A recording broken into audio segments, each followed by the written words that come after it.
tenemos una invitada hoy sumamente importante, porque nació en Venezuela, en Caracas, y vive ya años en Israel. Fue una vez, regresó, pero su vida está en Israel. Pero su familia dejó un sello sumamente importante en Venezuela. Su difunto padre, Walter, fue el gran líder sionista de nuestra comunidad. Él fue presidente de la Federación Sionista. Se construyó el Betam, un edificio para todas las actividades sionistas. Y tenemos que recordar que Venezuela tiene una comunidad sumamente aliada con Israel, identificada desde todo punto de vista con Israel. Y creo que uno de los factores que aseguró eso fue el fallecido don Walter Częstochowski, y quedó inscrito en las páginas de la historia de la comunidad judía de Venezuela, sin duda alguna. También tiene un hermano que es sumamente famoso, se llama Ilan. Este hermano es compositor, cantante, una figura muy relevante, no tan solo en la comunidad judía, sino que creo que en toda Venezuela, y tiene proyección internacional también. En Caracas todos siempre admiramos las montañas que están alrededor. Caracas se parece mucho a Jerusalén. Harim Savivla tiene montañas, creo que más o menos la misma altura sobre el nivel del mar que Jerusalén. Pero todo el mundo está impresionado con el Ávila. Esa es la montaña, así la llamamos, que está en Caracas. Y hoy en día todo el mundo identifica con Cerro del Ávila. No quiero cantar una composición de Ilan. Así que nuestra invitada hoy, Dalia, tiene genes extraordinarios. El hecho de que ella haya tenido éxito en Israel se debe desde luego a su propia personalidad, a su persistencia, pero también tiene la buena fortuna de tener extraordinarios genes. Me recuerdo muy bien de su fallecida madre Judith también, una hermana Elana que lamentablemente falleció. Pero vamos a hablar sobre Dalia. Dalia, tú llegaste a Israel, estoy seguro que hablando hebreo. Ese no era problema para ti. ¿Cómo te integraste a la sociedad israelí? ¿Cómo lograste abrir camino? ¿Hiciste algo para incorporar tu trayectoria en Venezuela con la realidad venezolana? Bienvenida, Dalia Częstochowski, casada con Albert y con 3 hijos. Rabino, no sabe lo emocionada que estoy, o sea, hasta me cuesta hablar, viéndolo a usted, me trae recuerdos de mi infancia, de mi niñez, de mi juventud. Wow, escucharlo a usted para mí realmente es muy emotivo. De hecho, ya que usted habló de Walter, antes que nada quiero decir, yo me acuerdo del día que Walter falleció, a la primera persona a la quien llamé, a la primera persona con quien quise escuchar su voz fue la suya. Y yo creo que usted esto no lo sabe, pero cuando él estaba en sus últimos momentos, yo le dije, papi, yo al que le voy a avisar primero va a ser el Rabino Brenner. Y siempre se me quedó esa imagen, han pasado más de 25 años, y usted sigue presente en mi vida personal como una imagen única y trascendental. Realmente, Rabino, le agradezco el haber llegado a Venezuela y el habernos dado tanto. Eso es lo que yo tengo mi parte personal hacia usted. Bueno, ¿Ok? Ahora. Gracias, Dalia. Pero vamos a hablar sobre ti. Dinos cómo llegaste tú a Israel. Mira, yo llegué en el año 77, la primera vez que vine a Israel. Llegué porque siempre, por supuesto, que teniendo una casa sionista, desde que yo tenía 10 años, recuerdo que yo siempre decía que el próximo año me voy a Israel. Shana Babi Ushalayim.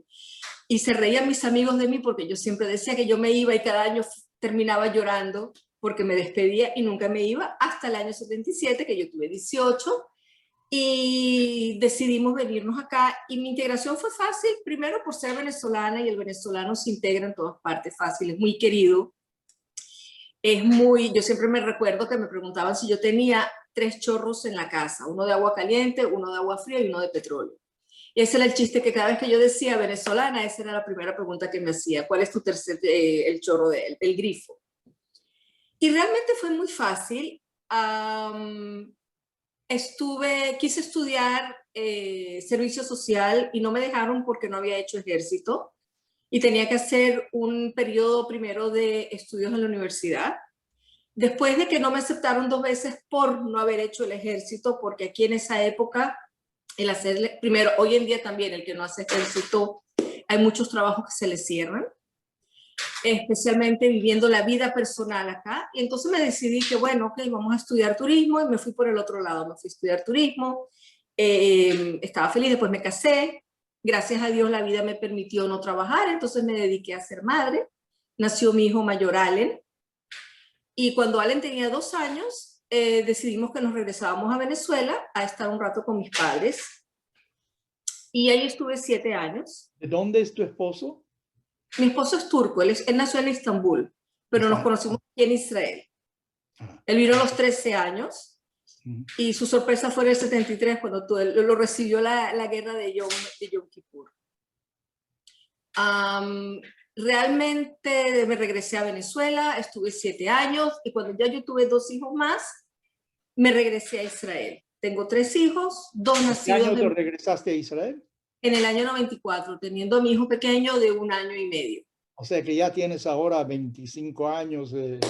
Okay. Tengo una vida, he vivido más en Israel que en Venezuela. Hay a veces que me preguntan por personas y yo siempre me disculpo porque por no haber estado tantos años allá, muchas personas no me recuerdo. Pero mi integración aquí ha sido excelente. O sea, la gente me ha recibido muy bien, nos ha recibido perfecto. Israel ha cambiado muchísimo. Israel sionista, Israel política, Israel económica, Israel que nosotros tenemos como idea. Yo digo que a veces que mi papi está, si pudiera moverse, hubiera un terremoto por lo que se está viviendo y por lo que estamos teniendo. Pero Israel que yo vine era mucho más fácil. Era mucho más fácil para todos. En general, o sea, Israel es un país que recibe y está acostumbrado a recibir olim. Los recibe con brazos abiertos, pero Israel, como vengo diciendo, no es un país que abre las puertas directo y todo el mundo puede entrar y todo el mundo puede trabajar y todo el mundo puede hacer. Hoy en día sí, realmente se ha hecho más difícil. No sé qué más le gustaría saber y de qué parte. Uno tiene que ser creativo en Israel y tengo entendido que tú en lugar de trabajo social ni nada de eso, te dedicaste a cocina, tú llevaste la arepa a Israel, eres chef, no te gusta que te llamen chef, que otra cosa, pero eso es lo que realmente eres. Hiciste un puente un puente culinario entre Venezuela e Israel. Hice un puente culinario con Venezuela e Israel y con ciertos países, o sea, con la parte latina, porque generalmente, o sea, los olim venezolanos están viniendo ahora.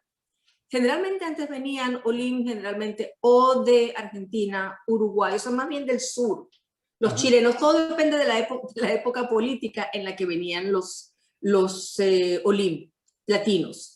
Ahora tenemos más latinos colombianos, brasileros. Los olim, los que inmigraron a Israel. Exactamente. Para nuestra audiencia que no habla hebreo. Ok, para los que vienen para Israel, o sea, los que ahorita hay mucho más latino de lo que había antes.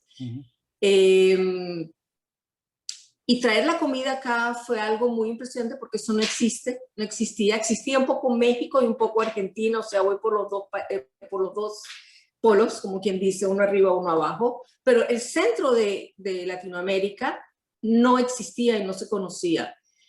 Y yo llegué a MasterChef, como quien dice, porque una chef que probó mi comida le gustó tanto y cuando le pidieron que aconsejara a alguien me aconsejó. Yo decía, no, yo no soy muy buena en cámaras.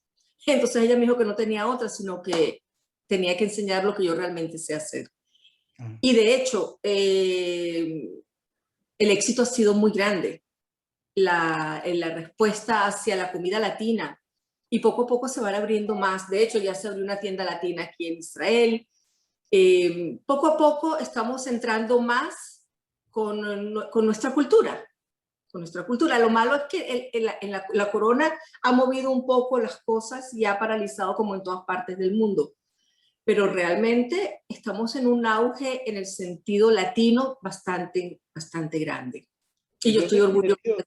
Que la cocina israelí es muy avanzada, tienen chefs muy importantes que tienen renombre internacional y que hay restaurantes de primerísima. Así que introducir, creo que los sabores latinos amplía más el horizonte, el abanico de todo lo que es el aspecto culinario de Israel, que hoy en día es muy importante.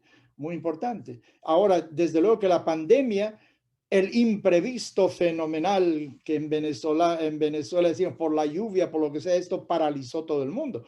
Pero creo que Israel respondió extraordinariamente bien a la pandemia. No quiero entrar en ese asunto. Y eso ya está en su fase casi terminal en Israel, al menos en algunas otras partes, y se está abriendo nuevamente los restaurantes, me imagino, ¿no? Exactamente, o sea, gracias a Dios, ayer fue el último día que la gente tenía que andar con máscaras en las calles, ya se puede ir por todas partes, en lugares cerrados también, menos en los hospitales o donde los médicos piden todavía llegar con las máscaras, pero ya en las escuelas y en todos los lugares cerrados se puede ir sin máscara. Es cierto, Israel tuvo la suerte por la cuestión médica que hay acá, que todos están asegurados. Ajá. Entonces, al estar todos asegurados, ha sido excelente porque a todos nos han vacunado. Ajá. Tú tenías un restaurante Totuma que tuviste que cerrar, tengo entendido, que tenía bastante éxito. ¿Vas a abrir un restaurante de nuevo? ¿Te vas a meter en ese? No, yo no pienso abrir restaurante. Trabajar en Israel es muy difícil. Realmente hay mucha burocracia, hay muchos impuestos que hay que pagar. La gente no le gusta trabajar. Y de hecho, en estos momentos, los restaurantes, hay muchos restaurantes que si bien abrían al mediodía, ahora solamente abren en las tardes, en las noches, o no abren los sábados, o abren en la mañana y no abren en la noche porque no hay trabajadores. O sea, no vamos a entrar en esto, pero como recibieron durante la corona, yo lo llamo, y que una premiación, o sea, que les daban plata porque no podían trabajar, la gente siguió sin trabajar y no hay quien llene los restaurantes, no hay cocineros, no hay mesoneros. Estamos en un problema que esperemos que pronto se resuelva y todo el mundo está así jalándose los pelos porque no se puede trabajar. Mira, eso ocurre no tan solo en Israel, ocurre en Estados Unidos, que debido a la pandemia, la gente que tiene pocos recursos, y te voy a dar un dato de los Estados Unidos, el país más rico del mundo. A eso leí, creo que hace 2 años, que si una familia necesita $450 en efectivo, el 47%, algo por el estilo, de los americanos no tiene. Eso no quiere decir que no posee esa suma de dinero, tiene casa, puede tener automóvil, pero en efectivo no lo tiene. Entonces la gente no tenía ningún colchón, como decimos, para acostarse cuando vino la pandemia, y el gobierno intervino, como lo hizo muy bien, pero la gente se acostumbró. Entonces, ¿para qué trabajar? Incluso dicen de que hay gente que recibía más en ayuda de lo que ganaba antes trabajando. Entonces, ¿para qué volver a trabajar? Pero yo creo que todo va a regresar a la normalidad. Bueno, una nueva normalidad, pero aquí va a volver todo a estar lo que era anteriormente. Aquí vamos a volver a lo que era. Aquí el israelí aprovecha cualquier momento. El único problema que yo digo, nosotros como clientes, wow, nosotros queremos solamente que nos abran todo. Ajá. Queremos, el israelí y las personas realmente por algo dicen que Tel Aviv es la ciudad que nunca duerme. Ajá. Dime, ¿tienes algún plan para el futuro, ya que dices que el restaurante no vas a abrir porque es muy difícil hacerlo? ¿Vas a hacer algo en el mundo de culinario de nuevo? Yo sí, por supuesto. Por supuesto. Lo que pasa es que lo que yo quiero hacer, lo quiero hacer desde la casa. Ajá. Y es empezar a hacer ¿cómo se dice? Comidas por grupos, más bien enseñar y dar clases.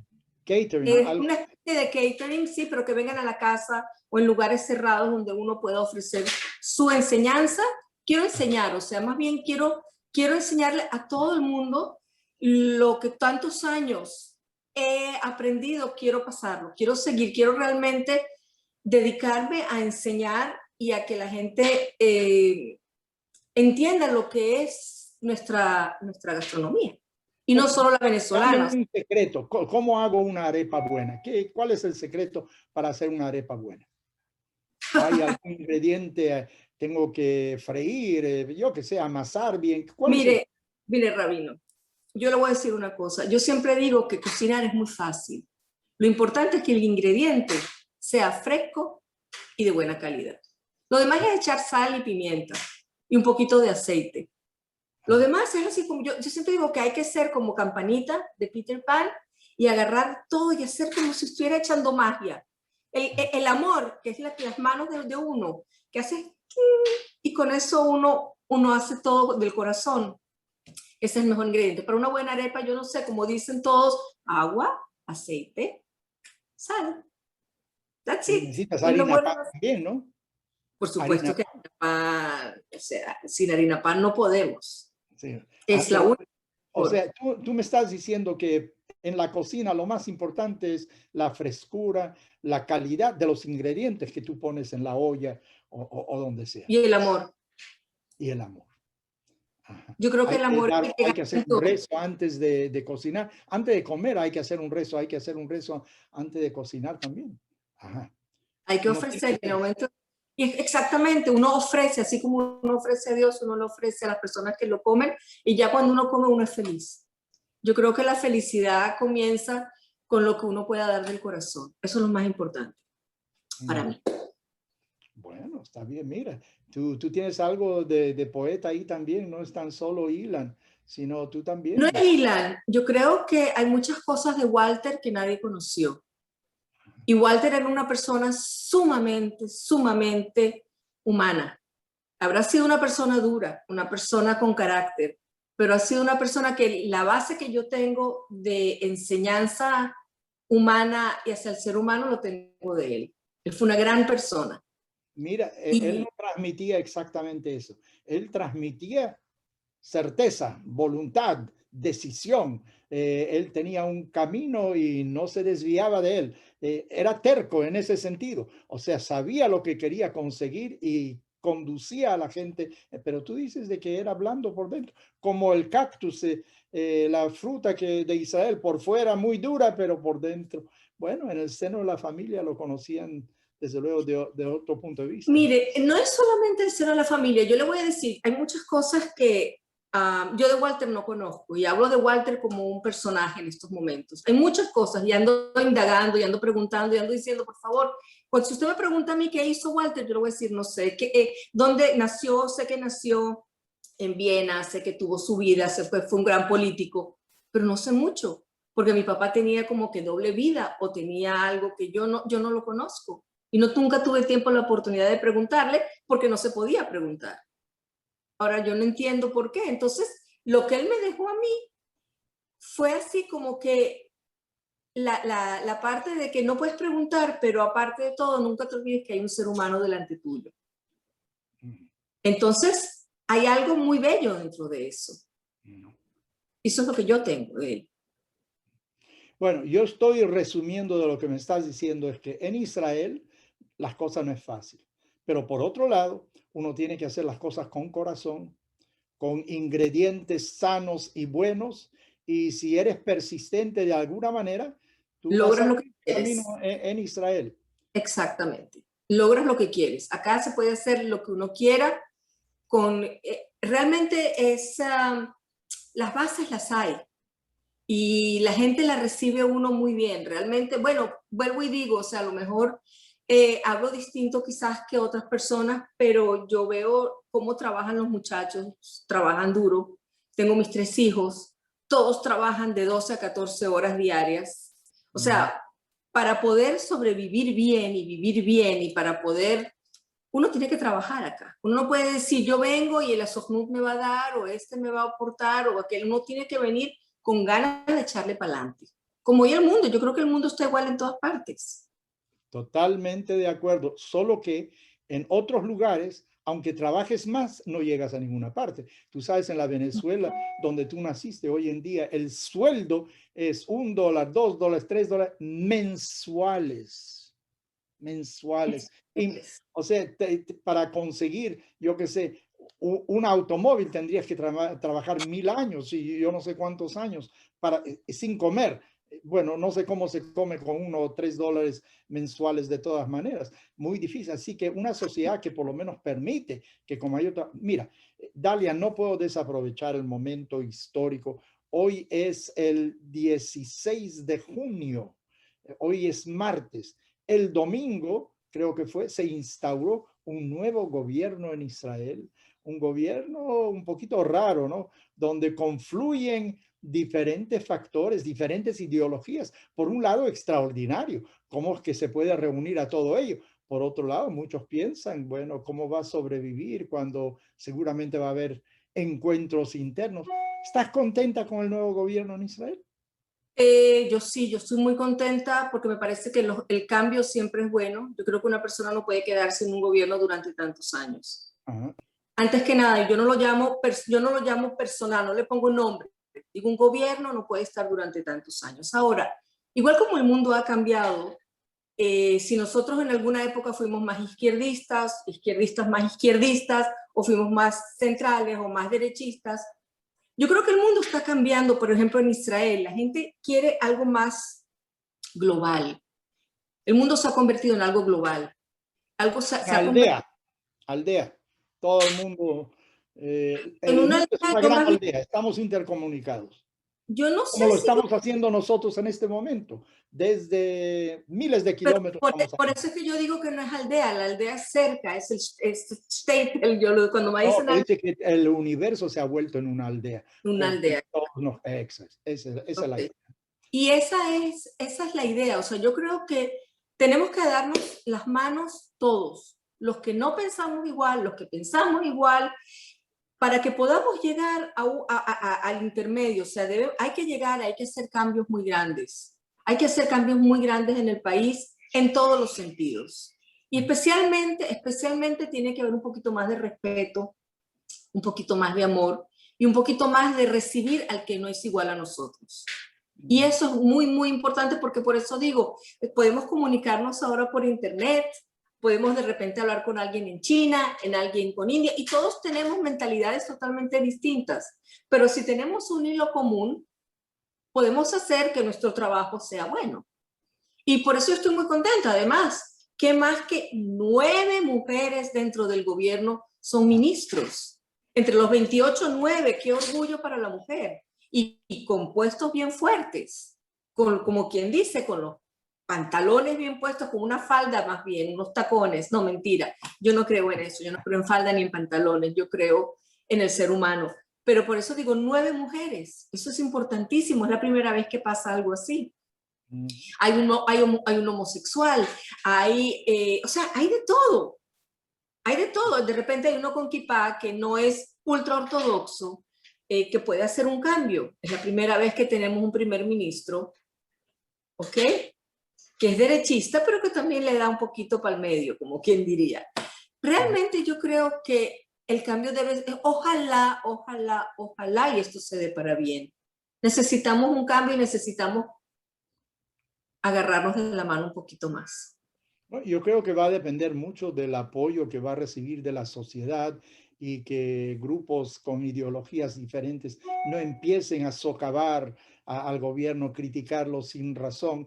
Pero bueno, como dices tú, cambio, vino tiempo de Mira, yo estoy fuera de Israel, así que no quiero opinar sobre eso, pero me alegra escuchar de que sientes de que un cambio es bueno y de que hay variedad y la mujer ocupando un puesto muy importante, o sea, porque no todos creemos en que aunque somos diferentes el hombre y la mujer, pero ante la ley debemos ser igual, debemos tener derechos iguales, etcétera. Dios creó un hombre y una mujer, claro, sin duda alguna. Así que, ¿cómo ves el futuro? ¿Tú le ves a este gobierno entonces larga duración o qué? Yo le quiero decir una cosa, algo muy importante. Ayer supuestamente era el Día de la Bandera, que lo Ajá. habían pasado del jueves al martes. Es un juego político, yo no voy a entrar en política, pero son juegos políticos de cosas pequeñas que hay por estos lados. Y se pasó relativamente en paz. O sea, porque se esperaba que iban a haber bombardeos desde Gaza, se esperaba que iba a ser peor. Entonces sí hubo incendios. No tiene que haber incendios en la zona, en la franja de Gaza. Pero, wow, pudimos dormir tranquilos y levantarnos y decir, hay un nuevo día. Nosotros tenemos mucho tiempo que nos levantamos todos los días con un problema. Ajá. Todos los días lo primero que uno hace es agarrar y ver las noticias, porque tienes que saber que... y uno vive mucho en ansiedad y yo creo que especialmente en la franja de Gaza, viven con muchísima ansiedad. O sea, yo no sé si hay algún país del mundo que aceptaría que los bombardeen o que les pongan balones de gas con bombas y les incendien la zona y el trabajo tan grande que ellos hacen y se queden callados. Yo creo en el diálogo, creo que y espero, o sea, por lo que le estaba diciendo, perdón, y no pasó nada más de lo que tenía que pasar y se esperaba que iba a haber otra vez iba a empezar la guerra y ya todos estábamos así y gracias a Dios no pasó. O sea, yo creo que es un buen comienzo. Hay que ver, como dice usted, los grupos extremistas lo van a ver grupos del Likud, lo va a haber problemas, van a querer tumbar el gobierno, lo vamos a hacer, pero en el momento en que demostramos que hay cierta fuerza y que hay cierta, o sea, estamos divididos en dos. No es que hay una sola, o sea, un grupo que dice que es grande y que está totalmente a favor de esto, no, estamos divididos. Y al estar divididos hay que ver cómo encontramos y cómo podemos hacer para seguir adelante. Y estoy segura que lo vamos a hacer. Siempre lo hemos podido hacer y yo creo que vamos a seguir más todavía. Sabes, Dalia, mencionas algo y yo siempre lo he sentido cuando estoy en Israel y fuera de Israel. Yo sé de que hay mucha tensión en Israel debido a todas las guerras que hubo y que hay países que quieren sacarlos del mapa como Irán, desde luego. Así que uno vive con cierta tensión y un gobierno amplio a lo mejor le va a dar algo de sosiego a la sociedad israelí, un poquito de descanso. Como dices tú, no tener que despertarte cada mañana viendo cuál es el último evento que me va a afectar la vida, un poquito de descanso. Mira, Dalia, ha sido un gran placer conversar contigo. Te deseo todo el éxito en cualquier cosa que vas a emprender en el futuro. Yo estoy seguro que vas a tener éxito por dos razones. Como tú bien lo dices, una cosa es corazón, ingredientes sanos. Bueno, tú eres muy sana moralmente, espiritualmente, y cualquier cosa que vas a hacer, yo estoy seguro que vas a tener éxito con el apoyo de tus hijos, de tu familia, y sobre todo te va a llenar muchísimo. Me alegra muchísimo que eventualmente hayas llegado a Israel, porque sé que toda tu familia estaba íntimamente ligada con Israel. Así que desde lejos, mis mejores deseos para ti y desde luego para Israel. Y ojalá que paz y tranquilidad siempre esté con Israel. Muchísimas gracias, Dalia. Rabino, fue un gusto verlo y realmente le doy un abrazo así de esos bien apupuchados, como decimos en Venezuela. Igualmente, Dalia. Ok, muchos saludos por su casa, a su familia, los quiero mucho. Ok, muchísimas gracias. Shalom. Todo lo mejor para ti. Igual para ustedes. Salud.